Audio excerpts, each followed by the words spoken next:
ਵਿਚਾਰ ਅੱਛਾ। ਇਹ 11 ਵਜੇ ਦਾ ਫੋਨ ਕਰਕੇ ਕਹਿੰਦਾ ਮੇਰੀ ਬੁੱਢੀ ਦੀ ਅੱਗ ਬੁਝਾ ਦਿਓ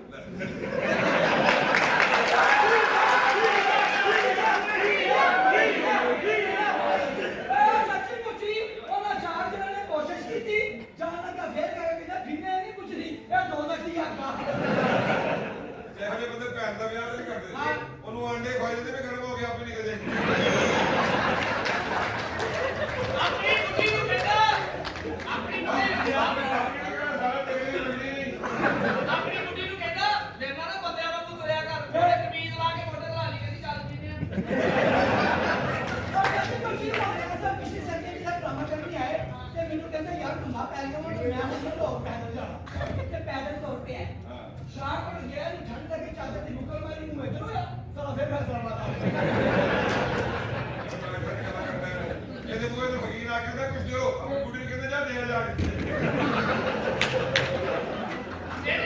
ਇਹਦੀ ਬੁੱਢੀ ਕਹਿੰਦੀ ਪੀਨੇ ਮੈਨੂੰ ਝਾੜੂ ਦੇ ਮੈਂ ਅੰਦਰ ਫੇਰਨਾ ਉਹਨੂੰ ਝਾੜੂ ਦੇ ਕੇ ਕਹਿੰਦਾ ਧਿਆਨ ਨਾਲ ਫੇਰੀ ਕੋਈ ਤੀਦਾ ਨਾ ਮਰਵਾ ਦੇ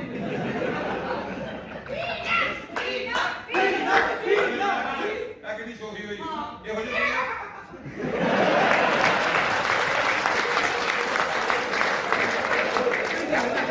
ਯਾਦ ਕਰ ਇਸ ਕੁਮਾਰ ਦਾ ਕੋਈ ਬਚਿਆ ਨਹੀਂ ਹੋਇਆ ਜਿਹੜਾ ਅਚਾਨਕ ਦਾ ਹਾਸਾ ਨਿਕਲਦਾ ਨਾ ਇਹ ਕੋਈ ਸ਼ਾਇਦ ਡਾਕਾ ਬਣੀ ਸੱਚੀ ਮੁੱਚੀ ਬਿਨਾ ਆਪਣੀ ਬੁੱਢੀ ਨੂੰ ਕਹਿੰਦਾ ਮੇਰੇ ਜੀ ਕਰਦੇ ਹੁੰਦੇ ਇਹ ਹਾਏ ਹਾਏ ਇਹੋ ਜਿਹੇ ਕੁੜੀਆਂ ਭਾਰਤ ਕੋਲ ਕਿਉਂ ਛਾਲ ਮਾਰਨਗੇ ਮੇਰੇ ਵਾਲ ਉੱਡਣਗੇ ਤੈਨੂੰ ਪਤਾ ਪੀਣਾ ਕਿੱਦਾਂ ਹੋਇਆ ਇਹਦੀ ਮਾਂ ਨੇ ਤਾਂ ਡਿੱਗੀ ਸੀ ਇਹ ਪਤਾ ਮਾਂ ਪਿਓ ਨੂੰ ਚਾਹੀਦਾ 9 ਮਹੀਨੇ ਇਹ ਕੰਮ ਛੱਡ ਦੇਣ ਇਹਨੂੰ ਪਤਾ ਹੀ ਨਹੀਂ ਇਹਨੇ ਡਾਕਟਰ ਕੇ ਕਰ ਲਿਆ ਆ ਦੇਖੋ ਸੁਹਾਗਰਾ ਨੂੰ ਮੁੰਡੀ ਕੋਲ ਮਾਰ ਖਾ ਲਈ ਸਾਰਾ ਸਾਰਾ ਹੀ ਆਕੜ ਗਿਆ ਇਹਦੀ ਬੁੱਢੀ ਨੇ ਇਹਨੂੰ ਬੇਇੱਜ਼ਤੀ ਕੀਤਾ ਉਹ ਅੰਕਲ ਚਾਹੀਦਾ ਉਹ ਵੀ ਨਹੀਂ ਆਕੜਿਆ ਇਹਦੀ ਸੁਹਾਗ ਨਾਲ ਨੇ ਆਪਣੀ ਬੁੱਢੀ ਦਾ ਘੜੋ ਚੁੱਕਿਆ ਫਿਰਨੇ ਨੇ ਉਹਨੇ ਲੱਤ ਮਾਰੀ ਤੇ ਕੂਏ ਤੋਂ ਡਿੱਗਿਆ ਕਿਉਂ ਵੀ ਇੱਜ਼ਤ ਨਹੀਂ ਹੋਇਆ ਉੱਥੇ ਕਰ ਰਹੀ ਸੀ ਸਮਝਦਾ इन हाथों ने हथियार पकड़ा छोड़े हैं चलाना नहीं तूने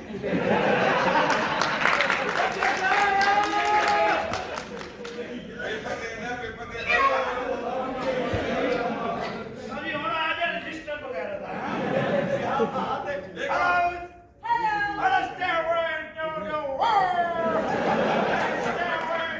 ਤੁਸੀਂ ਬੰਕੋ ਦਾ ਪਤਾ ਲੱਗੇ ਕੁੱਤੀ ਫੈਮਿਲੀ ਹੈ ਬੰਕੋ ਓਏ ਨਾ ਕਿਦਾਂ ਪੋਪਲ ਇਹਦੀ ਬੁੱਢੀ ਨੇ ਤੋਤਾ ਰੱਖਿਆ ਚਾਚਾ ਬੀਬੀ ਡਿਸਕਸ ਹੋ ਗਈ ਚਲੋ ਬੁੱਢੀ ਰਹਿ ਇਹਦੀ ਭੈਣ ਨੇ ਤੋਤਾ ਰੱਖਿਆ ਇਹਦੀ ਭੈਣ ਨੇ ਖੋਤਾ ਰੱਖਿਆ ਇੱਥੇ ਵੜਨਾ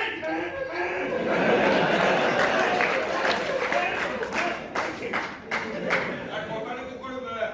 ਚੱਲ ਸਵੇਰ ਨੂੰ ਬਹੁਤ ਸਵਾਦ फिरना नहीं फिरना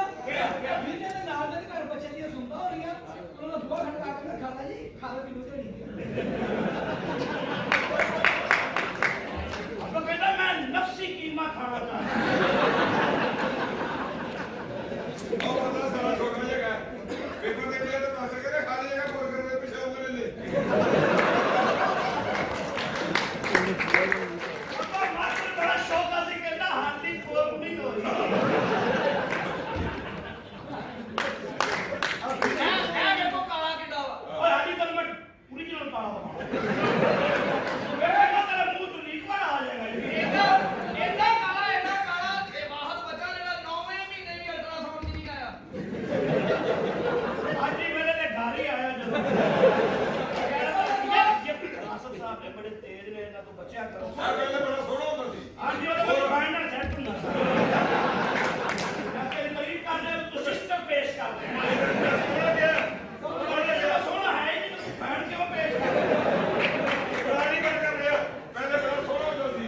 ਹੋਰ ਅਸੀਂ ਤਾਂ ਜਿਹੜੀ ਮੋਟੀ ਅੱਖ ਮੇਰੇ ਪਠਾਨ ਆ ਕੇ ਪਤਾ ਨਹੀਂ ਉਹ ਜੰਦੇ ਆ ਕੇ ਲੱਗ ਗਿਆ ਮੇਰੇ ਨਾਲ ਮੋਟਰਸਾਈਕਲ ਤੇ ਆ ਰਿਹਾ ਇੱਥੇ ਤੇਜ਼ ਆਦਮੀ ਪੁਲਿਸ ਨੇ ਰੋਕਿਆ ਉਹਨੇ ਕਿਹਾ ਹੈਲਮਟ ਕਿੱਥੇ ਗਿਆ ਤੂੰ ਕਹਿੰਦਾ ਲੈਣ ਚੱਲੇ ਇਹਦਾ ਕਾਲਾ ਮਾਰ ਕੇ ਸਿਰੀ ਨਾਲ ਸਰਕਾ ਸੁੱਟਣ ਚੱਲਾ ਤੇ ਸਿਰੀ ਇਹਨਾਂ ਗੱਲਾਂ ਕਰਦੀ ਜਾ ਰਹੀ ਇਹਦੀ ਸਿਰਫ ਇਹ ਦੱਸਦੇ ਸਿਰੀ ਤੇਰੀ ਸੁੱਟਣ ਵਾਲੀ ਆ ਕਿ ਮੇਰੀ ਤੇਰੀ ਸੀ ਗੱਲਾਂ ਨੂੰ ਬੇਸ਼ੁਮਾਰ और सच्चे मुझी सोनी बंदे दी बुढ़ी होवे ना कि दफ्तर के साथ नहीं घर वापस आने के पता बुढ़ी पूरी बुढ़ी ने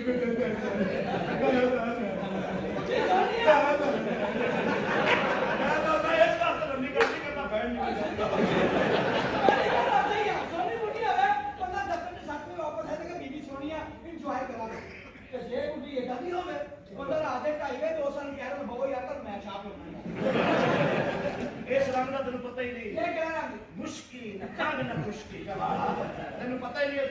ਬਦਤਮੀਜ਼ੀ ਕਰ, ਮੈਂ ਕਾਤਲਾਂ ਦਾ ਦੀਆਂ ਮੇਰਾ ਨਾਲ ਇਹ ਬਾਬਾ। ਮੇਰੇ ਪਿਓ ਨੇ 70 ਬੰਦਾ ਮਾਰਿਆ ਸੀ ਬੱਸ ਚਲਾਉਂਦਾ ਸੀ ਮੈਂ ਸੁੱਟਦੀ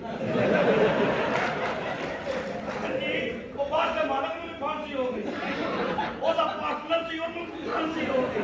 ਅੱਗੇ ਉਹਨਾਂ ਨੂੰ ਵੀ ਹੋ ਗਈ। ਜੱਜ ਸਾਹਿਬ ਨੇ ਆਰਡਰ ਕੀਤਾ, ਆਰਡਰ ਤਿੰਨਾਂ ਨੂੰ ਫਾਂਸੀ ਦੇ ਦਿੱਤੀ। ਬੱਸ ਦੇ ਮਾਲਕ ਨੂੰ ਬੁਲਾਇਆ, ਠੱਕੇ ਤੇ ਚੜਾਇਆ, ਮੂੰਹ ਤੇ ਕਪੜਾ ਉਹਨੇ ਕਿਹਾ ਆਪਣੀ ਖਾਇਸ਼ ਦੱਸ, ਇਹਨੂੰ ਫਾਂਸੀ ਲਾਉਣ ਲੱਗਿਆ। ਕਹਿੰਦਾ ਜੀ ਮੇਰੀ ਬੱਸ ਵੇਚ ਕੇ ਗਰੀਬਾਂ 'ਚ ਵੰਡ ਗਿਆ। ਅੱਛਾ ਇਹ ਕੀਤੇ ਤੇ ਫੱਟੇ ਨਹੀਂ ਖੁੱਲਿਆ। ਕੀ ਨਸੀਬ ਜੋ ਪਾਰਟਨਰ ਨੂੰ ਬੁਲਾਇਆ, ਉਹਨੂੰ ਵੀ ਪੁੱਛਿਆ ਆਪਣੀ ਖਾਇਸ਼, ਉਹਨੇ ਕਿਹਾ 5 ਮਰਲੇ ਦਾ ਪਲਾਟ ਦਿੱਤੋ ਗਰੀਬਾਂ 'ਚ ਵੜ ਦਿਓ। ਕੀਤੇ ਵਾਹ ਜੀ ਵਾਹ ਅਖੀਰ ਆਈ ਜਾਂਦੇ ਦੀ ਵਾਰੀ ਉਹਨੇ ਕਿਹਾ ਤੈਨੂੰ ਫਾਂਸੀ ਦੇਣ ਲੱਗਿਆ, ਆਪਣੀ ਖਾਇਸ਼ ਦੱਸ। ਉਹਨੇ ਕਿਹਾ ਖਾਇਸ਼ ਨੂੰ ਗੋਲੀ ਮਾਰ, 1000 ਰੁਪਈਆ ਲਵੋ ਕੋਲੇ ਆਪਣਾ ਫੱਟਾ ਠੀਕ ਕਰਾ।